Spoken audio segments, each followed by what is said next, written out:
जिस कृष्ण के लिए मीरा ने सब छोड़ा, वही कृष्ण बोले, मैं पूर्ण नहीं हूँ।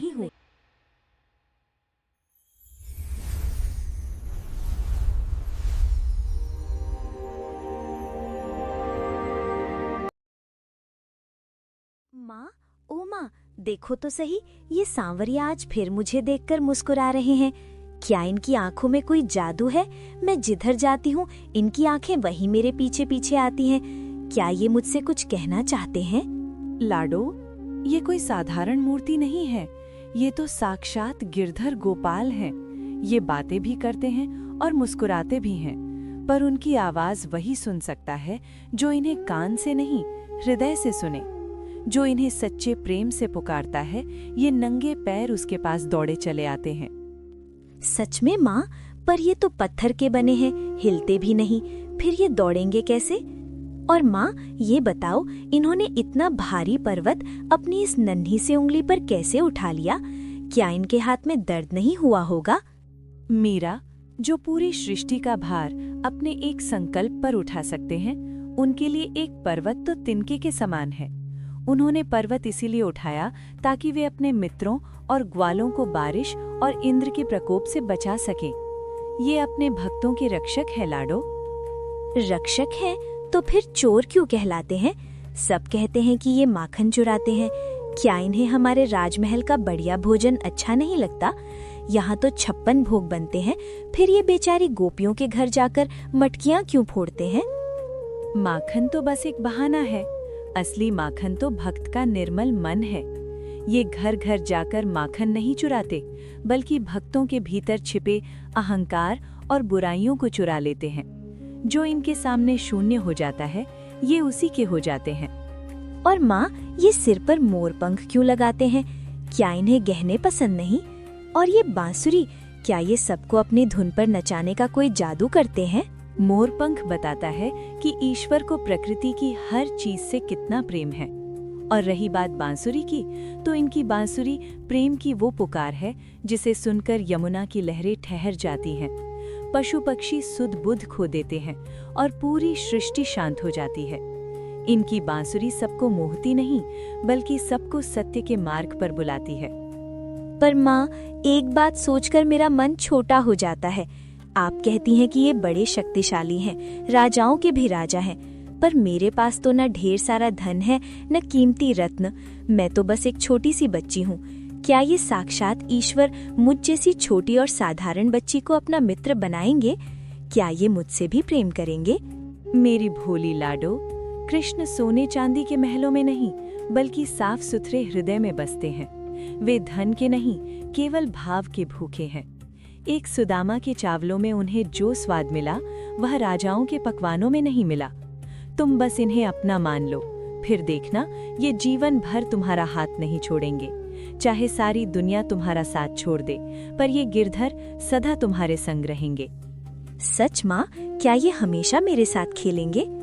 हाँ मीरा, यदि तुम इन्हें अपना स्वामी, सखा और सर्वस्व मान लो, तो ये तुम्हारे जीवन की हर नाव के खेवटिया बन जाएंगे। तो आज इस साक्षी समय में मैं गिरधर को अपना सब कुछ सौंपती हूँ। माँ, आज से गिरधर गोपाल ही मेरे एकमात्र सखा हैं, मेरे रक्षक हैं और मेरे स्वामी भी। मुझे अब खिलौने नहीं चाहिए, ना ही राजसी सुख। मुझे तो बस इनकी दासी बनकर रहना है। धन्य है तेरी भक्ति मीरा, ईश्वर तेरी लाज रखे।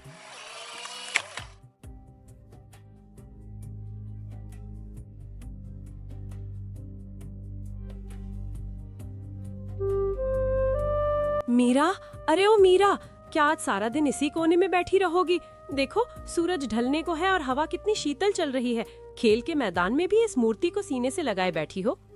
हाँ मीरा, हमारे साथ दौड़ो, थोड़ा खेलो कूदो। क्या तुम्हें थकान नहीं होती इस भारी पत्थर को हर समय थामे रहने में? सखी, तुम जिसे भार समझती हो, वही तो मेरी शक्ति है। तुम्हें लगता है कि मैं इसे उठा रही हूँ, पर सच तो ये है कि इन्होंने ही मुझे और इस पूरी सृष्टि को थाम रखा है। गिरधर के बिना मेरा कोई भी खेल, कोई भी पल अधूरा है। पर मीरा, बात को समझो, ये तो जड़ मूर्त है। ना ये बोल सकती है, ना ये तुम्हारी बात सुन सकती है, और ना ही हमारे साथ दौड़ सकती है। भला एक खिलौना तुम्हें जीवन के संकटों से कैसे बचाएगा? ये तो बस मिट्टी और पत्थर का एक सुंदर सा रूप है। चंपा, जिसकी आंखों में केवल संसार का मोह हो उसे तो ये पत्थर ही दिखेगा, पर जिसकी आंखों में विश्वास का काजल लगा हो उसे ये पत्थर नहीं साक्षात प्राणवान दिखते हैं। कैसी बातें करती हो मीरा। यहाँ तुम्हारे, मेरे और ललिता के सिवा कोई तीसरा व्यक्ति नहीं है। यहाँ सिर्फ हम हैं और ये बेजान दीवारें। तुम तो कल्पना की दुनिया में खो गई हो। क्या तुम्हारे ये गिरधर हमारे साथ गेंद खेलेंगे? क्या ये तुम्हारी फेंकी हुई गेंद को पकड़ सकते हैं? सखी, जो आंखों से दिखे वही सच हो ये जरूरी नहीं। हवा भी तो नहीं दिखती पर महसूस तो होती है ना। तुम खेल में केवल हार और जीत ढूंढती हो। तुम्हें गेंद पकड़ने और फेंकने में सुख मिलता है, पर मैं तो अपने गिरधर में ही सारा आनंद पा लेती हूँ। जब मैं गेंद उछालती हूँ तो मुझे लगता है कि वे ही इसे हवा में थाम रहे हैं। मीरा, तुम तो तर्क ही ऐसे देती हो कि हम हार मान लें, पर दुनिया तुम्हें पागल कहेगी। वे कहेंगे कि कुड़की की राजकुमारी एक खिलौने से बातें करती है। दुनिया क्या कहती है इससे मेरा नाता नहीं सखी। मेरा नाता तो उस सांवरे से है। तुम जिसे पागलपन कहती हो मैं उसे प्रेम कहती हूँ, और प्रेम में तो मीरा खुद को भी भूल चुकी है। फिर दुनिया की बातें क्या मायने रखती हैं? हार मान ली हमने। तुम नहीं खेलोगी? चलो ललिता, इसे इसके गिरधर के साथ ही रहने दो। मैं तो खेल ही रही हूँ सखियों, बस मेरा खेल तुम्हारे खेल से थोड़ा अलग है। मैं उस खिलाड़ी के साथ खेल रही हूँ जो पूरी दुनिया को नचाता है।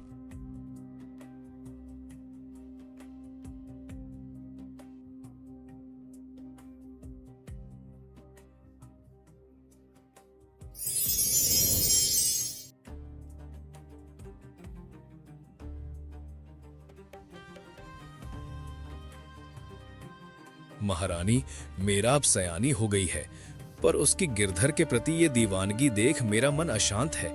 महाराज, वह तो दिन रात बस कृष्ण का ही नाम रटती है। बचपन का ये हट अब एक वैराग्य बन चुका है। चित्तौड़ के राणा सांगा के पुत्र भोजराज का प्रस्ताव आया है। राजपूती मर्यादा के लिए ये संबंध बहुत आवश्यक है। पर महाराज, मीरा तो स्वयं को गिरधर की दासी मान चुकी है। वह महलों की मर्यादा और गृहस्थी कैसे निभाएगी? भक्ति अपनी जगह है और कुल की आन अपनी जगह। मीरा को समझाना होगा कि राजकुमार ही उसके असली पति होंगे। मुझे डर है कि कहीं उसका अटूट विश्वास और ये राजसी बंधन आपस में टकराकर कोई नया तूफान न खड़ा कर दें। समय का तकाजा यही है कि मीरा चित्तौड़ की बहू बनकर जाए। बस ईश्वर लाज रखे। विवाह से पूर्व राजकुमार भोजराज और मीरा की भेंट हुई। भोजराज एक वीर योद्धा थे, लेकिन मीरा के चेहरे का तेज देखकर वे भी अचंभित थे। मीरा, मैंने सुना है कि तुम्हारे हृदय में केवल गिरधर का वास है। क्या तुम इस विवाह के लिए तैयार हो? राजकुमार, मेरा मन तो बचपन में ही गिरधर को स्वामी मान चुका है। अब इस देह पर मेरा कोई अधिकार नहीं। क्या तुम एक पत्थर की मूर्ति के लिए चित्तौड़ के वैभव और इस रिश्ते को ठुकरा दोगी? महाराज, शरीर से मैं आपकी अर्धांगिनी बनकर मर्यादा निभाऊंगी, पर मेरी आत्मा और प्रेम सदैव गिरधर के चरणों में समर्पित रहेंगे। तुम्हारी सच्चाई निराली है मीरा। तुम्हारी आंखों का ये अटूट विश्वास देखकर मैं निरुत्तर हूँ। यदि आपको मेरी ये भक्ति स्वीकार है, तभी मैं इस महल की चौखट को पार कर पाऊंगी। डरो मत, मैं तुम्हारी भक्ति के मार्ग में बाधा नहीं बल्कि तुम्हारा रक्षक बनूंगा। तुम्हारा ईश्वर प्रेम ही अब मेरा सम्मान है। मीरा, तुम अभी तक खिड़की के पास चांद को निहार रही हो। इस महल की दीवारें, ये कीमती आभूषण और ये सजी हुई शैया, क्या तुम्हें यहाँ अपनी खुशियाँ नजर नहीं आती? खुशियाँ तो मन की एक अवस्था है स्वामी। किसी को महलों में भी दुख मिलता है और कोई धूल में भी परमानंद पा लेता है। आज की रात चित्तौड़ के लिए उत्सव की रात है। मारवाड़ की राजकुमारी अब मेवाड़ की कुलवधू बन चुकी है। मीरा, आज से ये नया जीवन, ये राज्य और चित्तौड़ का गौरवशाली भविष्य तुम्हारे साथ जुड़ गया है। क्या तुम इस महल को अपनी पसंद और इस गृहस्थी को अपना धर्म स्वीकार करोगी? स्वामी, आप वीर हैं और न्यायप्रिय हैं। विवाह के वचनों ने इस देह को तो आपके साथ बांध दिया है। मैं मेवाड़ की मर्यादा का पालन करूंगी। आपकी आज्ञा शिरोधार्य होगी। किंतु क्या? मीरा, तुम्हारे मन में कोई संकोच है? किंतु इस देह के भीतर जो प्राण है, जो हृदय है, वो बहुत पहले ही किसी और को अर्पित किया जा चुका है। स्वामी, मैं आपसे असत्य नहीं कहूंगी। इस देह ने तो लोकाचार के नाते आपका वरण किया है, किंतु मेरा प्रेम, मेरी आत्मा और मेरा अस्तित्व केवल उन गिरधर गोपाल में बसता है। मैंने सुना था कि तुम अनन्य भक्त हो, पर मुझे नहीं पता था कि तुम्हारा समर्पण इस सीमा तक है कि तुम अपनी सुहाग रात पर भी केवल उन्हीं की चर्चा करोगी। क्या मैं तुम्हारे हृदय में अपने लिए थोड़ा सा भी स्थान नहीं पा सकूंगा? स्वामी, सागर में एक बार जो नदी समा जाती है वो अपना अस्तित्व खो देती है। मेरा प्रेम भी उस सागर की भांति है। मैं चाहकर भी इसे किसी और में बांट नहीं सकती। आप मेरे पति हैं, मेरा सम्मान है, पर मेरे आराध्य केवल कृष्ण है। मैं तुम्हारी आंखों में देख रहा हूँ मीरा। वहां इस संसार के सुखों के लिए कोई लोभ नहीं है, न ही इस महल के वैभव के लिए कोई प्यास। तुम्हारी आंखों में तो किसी अदृश्य लोक की तड़प है। क्या तुम्हें डर नहीं लगता कि समाज क्या कहेगा? सत्य कहने में डर कैसा स्वामी? यदि मैं आपसे झूठ कहकर इस रिश्ते की शुरुआत करूं तो वो आपके साथ भी अन्याय होगा और मेरे ईश्वर के साथ भी। सत्य तो यही है कि मैं इस संसार में रहकर भी यहाँ की नहीं हूँ। यदि आप आज्ञा दें तो मैं इस महल के मंदिर में अपने आराध्य की सेवा कर सकूं, उनके भजन गा सकूं। यही मेरे जीवन का आधार है। मीरा, तुम्हारी सच्चाई ने मुझे निरुत्तर कर दिया। एक साधारण स्त्री होती तो शायद महलों की चकाचौंध में अपने संस्कार भूल जाती, पर तुम निराली हो। तुम्हारी आंखों का ये अटूट विश्वास एक ईश्वरीय वरदान है। क्या आप मुझे एक भक्त के रूप में स्वीकार कर पाएंगे? मीरा, तुम केवल मेरी पत्नी नहीं बल्कि ईश्वर की एक अनन्य सेविका हो।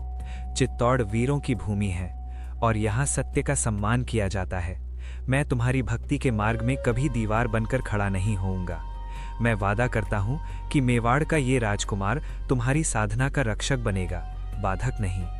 स्वामी, आपकी इस उदारता ने मेरा मान और बढ़ा दिया। आज आपने मुझे बंधनों से मुक्त कर दिया। अब मैं निर्भय होकर अपनी गिरधर की भक्ति कर सकूंगी।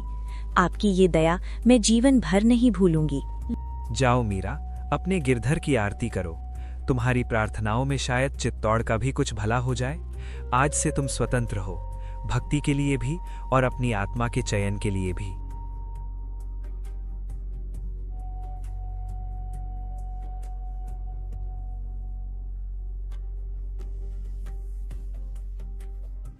समय की क्रूर चाल ने मीरा के जीवन में सांसारिक अंधकार भर दिया।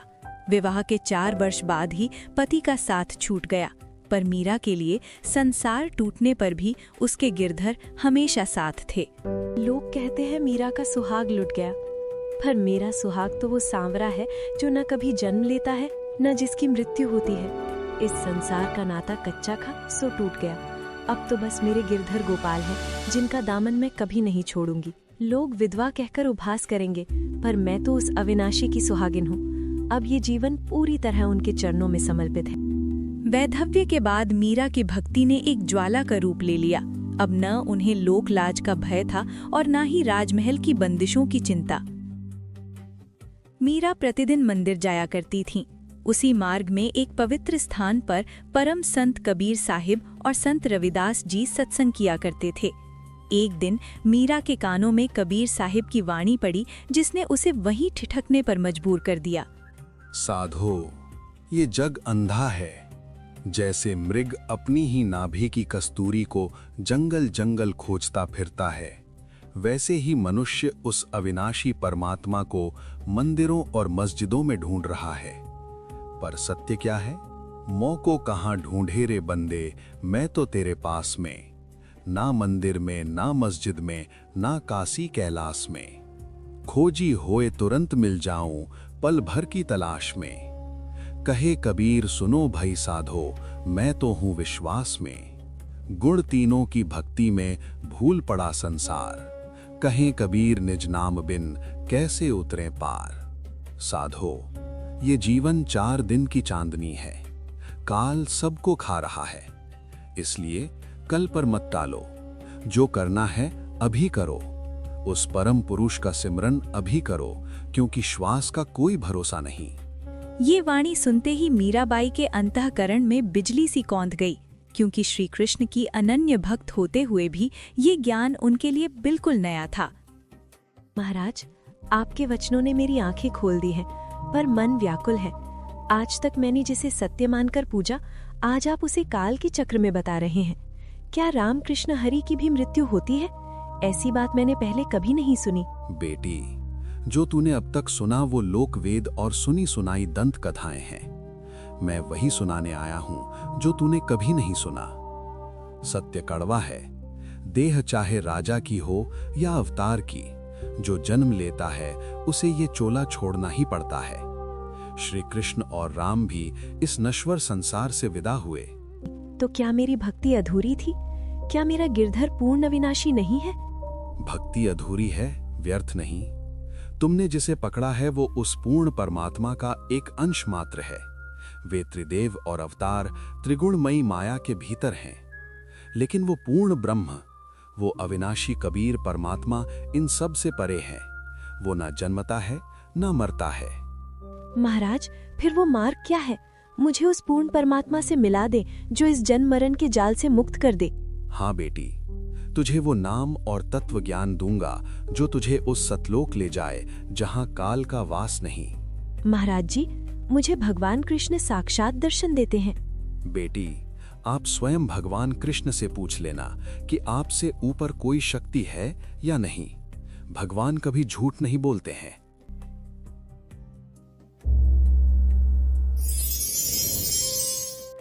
अविनाशी, त्रिदेवों से भी परे, क्या ये संभव है? आज तक मैंने जिसे अपना सर्वस्व माना, जिसे अपना स्वामी, सखा और परमेश्वर समझा, क्या वो भी पूर्ण नहीं है? नहीं, मेरे गिरधर असत्य नहीं हो सकते। पर उन महात्मा की वाणी में कैसा ओज था, उनकी आंखों में ऐसा सत्य था जिसे नकारा नहीं जा सकता। हे सामरे, तुम मौन क्यों हो? मेरी आत्मा में ये कैसा युद्ध छिड़ गया है?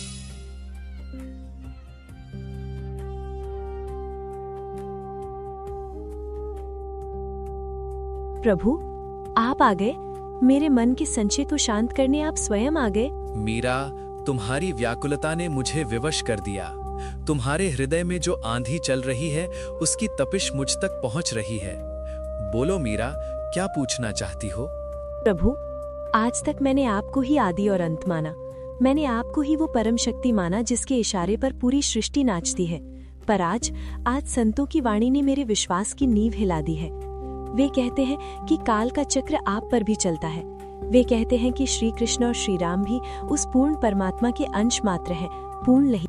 संतों की वाणी कभी निष्फल नहीं होती मीरा, वे सत्य के खोजी हैं। पर प्रभु, क्या ये सत्य है कि आपसे भी ऊपर कोई और शक्ति है? क्या ये सच है कि आप भी उस पूर्ण अविनाशी परमात्मा की खोज करते हैं? जिसे मैंने अपना स्वामी माना, क्या वो स्वयं किसी और का दास है? प्रभु, मुझे सत्य बताइए, चाहे वो कितना ही कड़वा क्यों ना हो। क्या मेरा गिरधर पूर्ण अविनाशी नहीं है? मीरा, तुमने जो सुना वो परम सत्य है। जिसे तुम देख रही हो ये मेरा सगुण और विष्णु रूप है। ये रूप इस ब्रह्मांड की व्यवस्था के लिए है, पर उस परम अक्षर पुरुष और परम अक्षर ब्रह्म के सामने हम त्रिदेव ब्रह्मा, विष्णु, महेश भी नतमस्तक हैं। वो परम शक्ति हमसे भी परे है, अगम्य है और अविनाशी है। ये आप क्या कह रहे हैं प्रभु? क्या आपने भी उस शक्ति को पाने का यत्न किया? हाँ मीरा, हमने भी उस पूर्ण परमात्मा को प्राप्त करने के लिए युगों युगों तक तपस्या की, पर उसका अंत पार न पा सके। वो सतलोक का वासी है जहाँ काल की पहुँच नहीं है। हम यहाँ इस काल के लोक में केवल उसकी दी हुई सत्ता का संचालन करते हैं। मैं जन्मता हूँ, लीला करता हूँ और अंततः मुझे भी ये चोला यानी देह त्यागना पड़ता है। जो त्यागना पड़े वो पूर्णतः अविनाशी कैसे हो सकता है? तो क्या मेरी भक्ति अधूरी रह जाएगी? क्या मैं अपने स्वामी के उस रूप को कभी नहीं पा सकूंगी जो कभी नहीं बिछड़ता? प्रभु, मुझे मार्ग बताइए। यदि आप भी उसे खोजते हैं तो मुझ जैसी दासी का क्या होगा? मीरा, भक्ति अधूरी नहीं है, ये तो प्रथम सोपान है। तुमने मुझसे प्रेम किया, इसलिए मैं आज तुम्हें ये गुप्त भेद बता रहा हूँ। मार्ग वही है जो उन संतों ने तुम्हें दिखाया है। पूर्ण परमात्मा की प्राप्ति केवल नाम और तत्व ज्ञान से ही संभव है, जो केवल एक पूर्ण गुरु यानी सतगुरु ही दे सकता है। क्या मुझे आपको छोड़कर किसी और की खोज करनी होगी? मुझे छोड़ना नहीं है मीरा, मुझ में छिपे उस परम तत्व को पहचानना है। जब तुम उस पूर्ण परमात्मा को पा लोगी तो तुम मुझ समेत पूरी सृष्टि के मूल को जान लोगी। संतों की शरण में जा मीरा, वे ही तुझे उस अविनाशी पद तक ले जाएंगे जहां से फिर कभी लौटकर इस दुखों की दुनिया में नहीं आना पड़ता। प्रभु, आपकी इस सत्यवादिता ने मेरा संशय मिटा दिया, पर मन डरता है, क्या मैं उस परम सत्ता को पाने योग्य हूँ? जो लोक लाज और अहंकार छोड़कर सत्य को स्वीकार कर ले, वो सबसे बड़ा योग्य है। मीरा, अब विलंब मत कर, सतगुरु की शरण ही तेरा वास्तविक उद्धार है।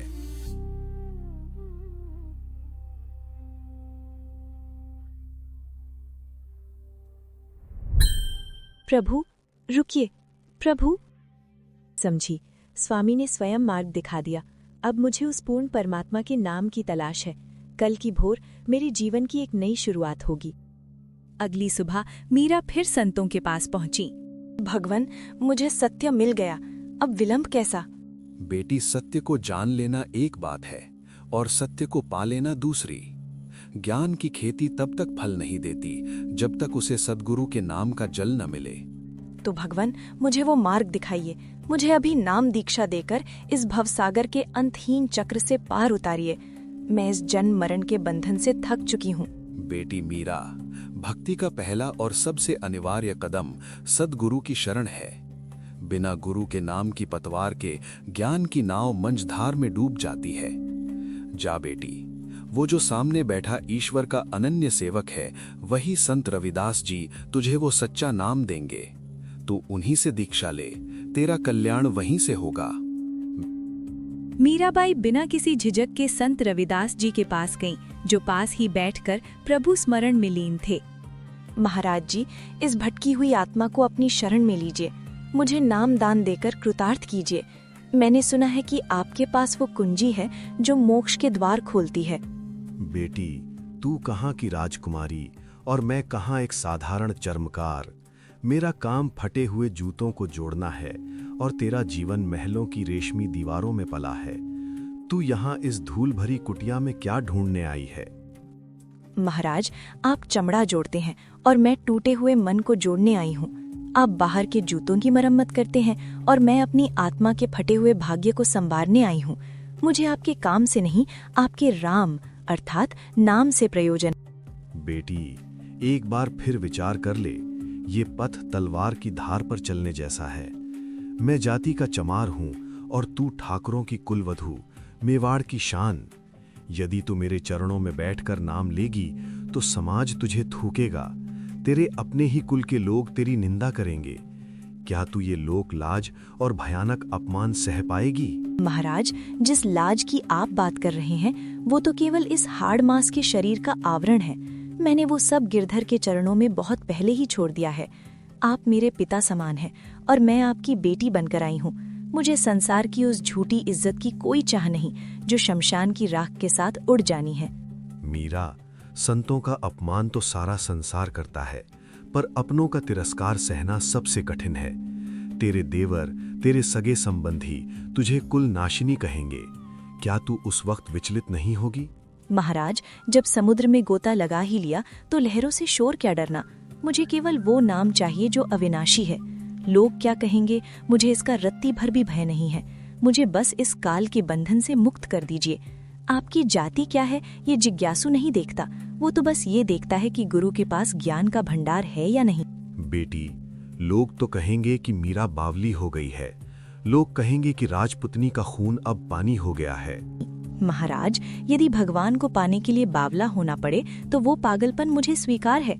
यदि चमार के चरणों की धूल से मोक्ष मिलता है तो वो धूल मेरे मस्तक का चंदन है। मुझे नाम दान दीजिए महाराज, मेरी आत्मा पुकार रही है। पायो जी मैंने राम रतन धन पायो, सतगुरु की कृपा से जीवन धन्य बनायो। पायो जी मैंने राम रतन धन पायो, पायो जी मैंने राम रतन धन पायो। वस्तु अमोल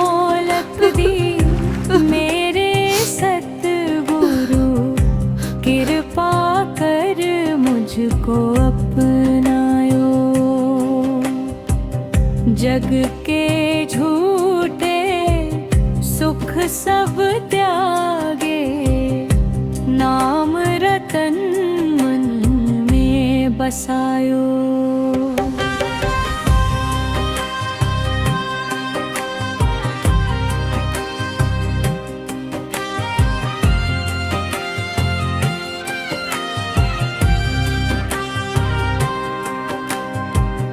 जन्म जन्म की पूजी पाई, जग में सभी गवायो,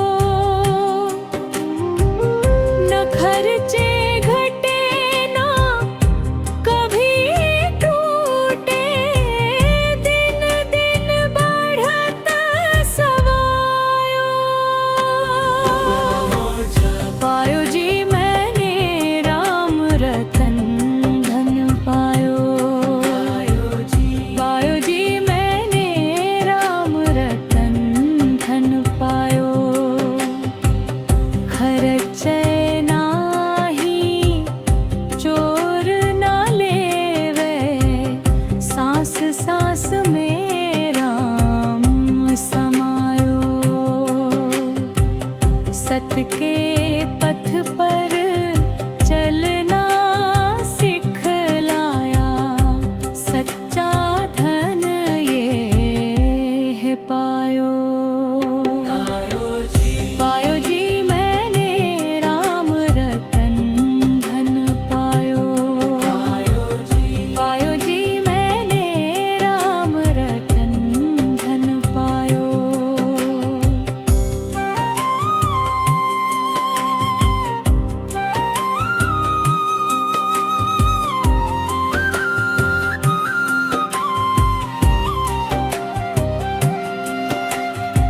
सत की नाव खेवटिया सतगुरु, भव सागर से पार लगायो।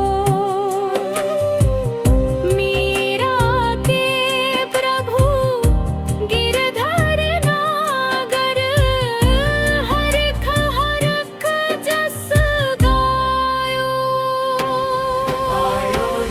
पायो जी मैंने राम रतन धन पायो, पायो जी मैंने राम रतन धन पायो।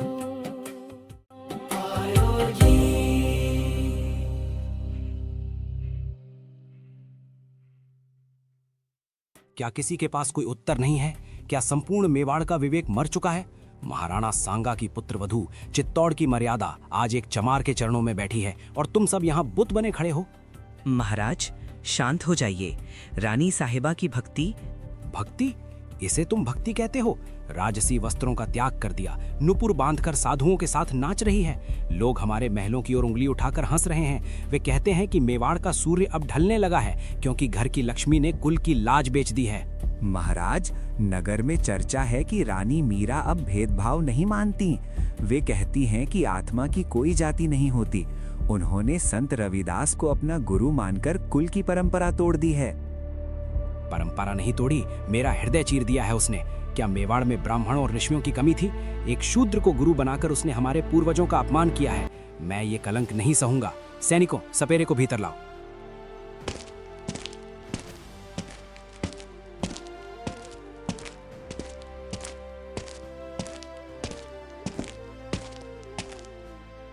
हुकुम की जय हो अन्नदाता, आपने मुझे याद किया। चेतक, क्या इस टोकरी में वो मौत बंद है जिसकी मैंने मांग की थी? जी महाराज, इसमें वो काला नाग है जिसके डसने का कोई उपचार आज तक नहीं बना। इसका विष इतना प्रचंड है कि हवा भी जहरीली हो जाए।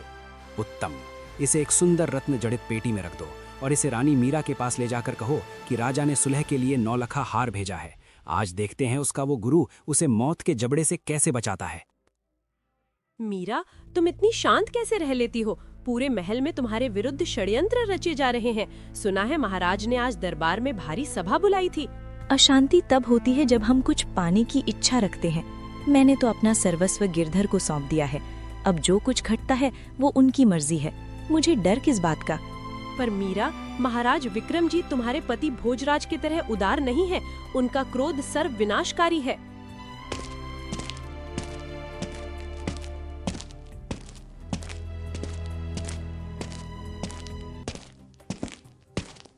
रानी सा, महाराज ने ये उपहार भेजा है।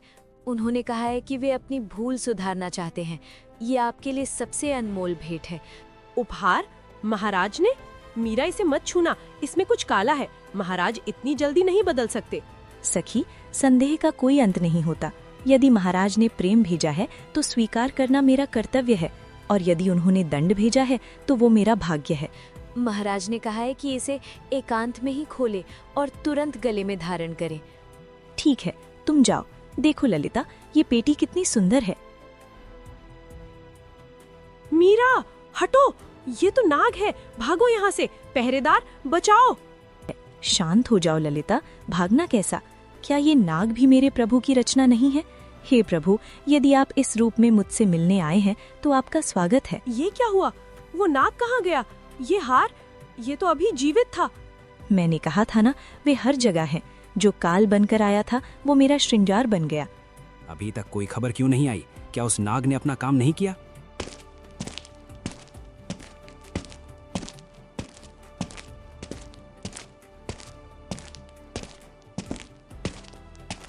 महाराज, अनहोनी हो गई। रानी साहिबा जीवित हैं और वे वो हार पहनकर मंदिर में नृत्य कर रही हैं।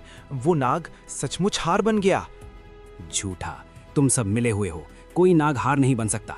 वो कोई जादू टोना कर रही है। यदि वो सर्प से बच गई तो इस हलाहल विष से नहीं बचेगी। मंत्री, वो विष का प्याला लाओ जो कालकूट से तैयार किया गया है। अनर्थ होगा। एक स्त्री की हत्या का पाप चित्तौड़ कभी नहीं धो पाएगा। पाप और पुण्य की बातें मुझसे मत करो। वो कुल की मर्यादा का नाश कर रही है। आज या तो वो मरेगी या मैं अपना सिंहासन त्याग दूंगा। विष लाओ। रुक जाओ, बंद करो ये ढोंग। प्रणाम महाराज, क्या आज फिर कोई नया उपहार लाए हैं? वो पिछला हार तो बहुत ही प्रिय लगा मुझे। वो जादू था मीरा, पर ये हकीकत है। इसमें संसार का सबसे तीव्र विष है। इसे मैंने स्वयं तैयार करवाया है। यदि तेरा वो गिरधर सच है, यदि तेरे उस चमार गुरु में रत्ती भर भी सत्य है, तो इसे पी कर दिखा। महाराज, आप मुझसे क्या चाहते हैं? क्या मेरी मृत्यु से आपको शांति मिलेगी? मुझे शांति तब मिलेगी जब चित्तौड़ के माथे से ये कलंक धुलेगा। या तो इस विष को पीकर अपने इष्ट की शक्ति दिखा, या अभी इसी वक्त घुटने टेक कर माफी मांग और इस भक्ति को त्याग दे। भक्ति कोई वस्त्र नहीं महाराज जिसे उतारा जा सके। ये तो श्वास है। और रही बात इस विष की, तो मेरे लिए ये प्याला मेरे स्वामी का प्रसाद है। प्रसाद? इसमें मौत घुली है मीरा। इसे पीते ही तेरी नसें फट जाएंगी, तेरा शरीर नीला पड़ जाएगा। सोच ले, अभी भी समय है। महाराज, आप शरीर की बात करते हैं, मैं आत्मा की बात करती हूँ। जिसे मेरे गुरु रविदास ने अमर नाम दे दिया है, उसे ये विष कैसे मिटा सकता है? हे मेरे स्वामी, हे गुरुदेव, आज परीक्षा आपकी है। ये दासी तो आपके चरणों में अर्पण है।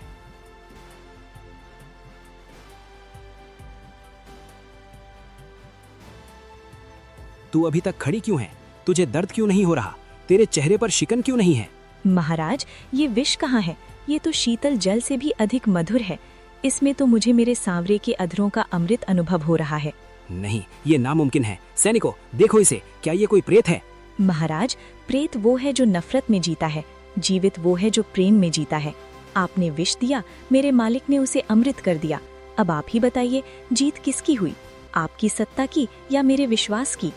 मैं ये नहीं मान सकता। तुम कोई मायावी हो। माया मैं नहीं महाराज, माया ये राजपाट और अहंकार है।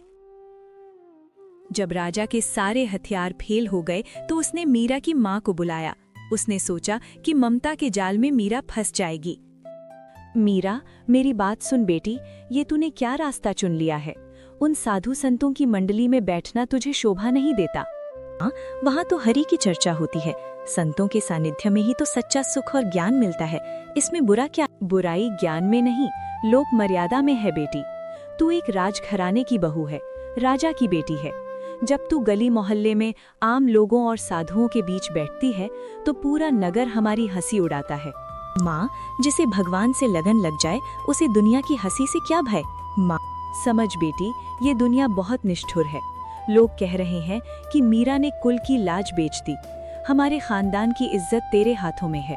मेरी खातिर, इस कुल की मर्यादा की खातिर सत्संग में जाना छोड़ दे। माँ, जिस इज्जत की आप बात कर रही हैं वो तो इसी शरीर के साथ राख हो जाएगी, लेकिन संतों से जो नाम मिल रहा है वही लोक परलोक में साथ जाएगा। क्षमा करना माँ, पर अब ये कदम पीछे नहीं हट सकते। पर क्या तुझे समाज के तानों और तिरस्कार का डर नहीं लगता? माँ, जब गिरधर का साथ मिल गया तो फिर किसी का डर कैसा। राजमहल के अत्याचार जब हद से गुजर गए तो मीरा ने चित्तौड़ त्याग दिया। वो भटकते भटकते वृंदावन पहुंची। शरीर थक चुका था पर आत्मा की प्यास अभी बुझी नहीं थी। तभी वहां कबीर साहिब प्रकट हुए।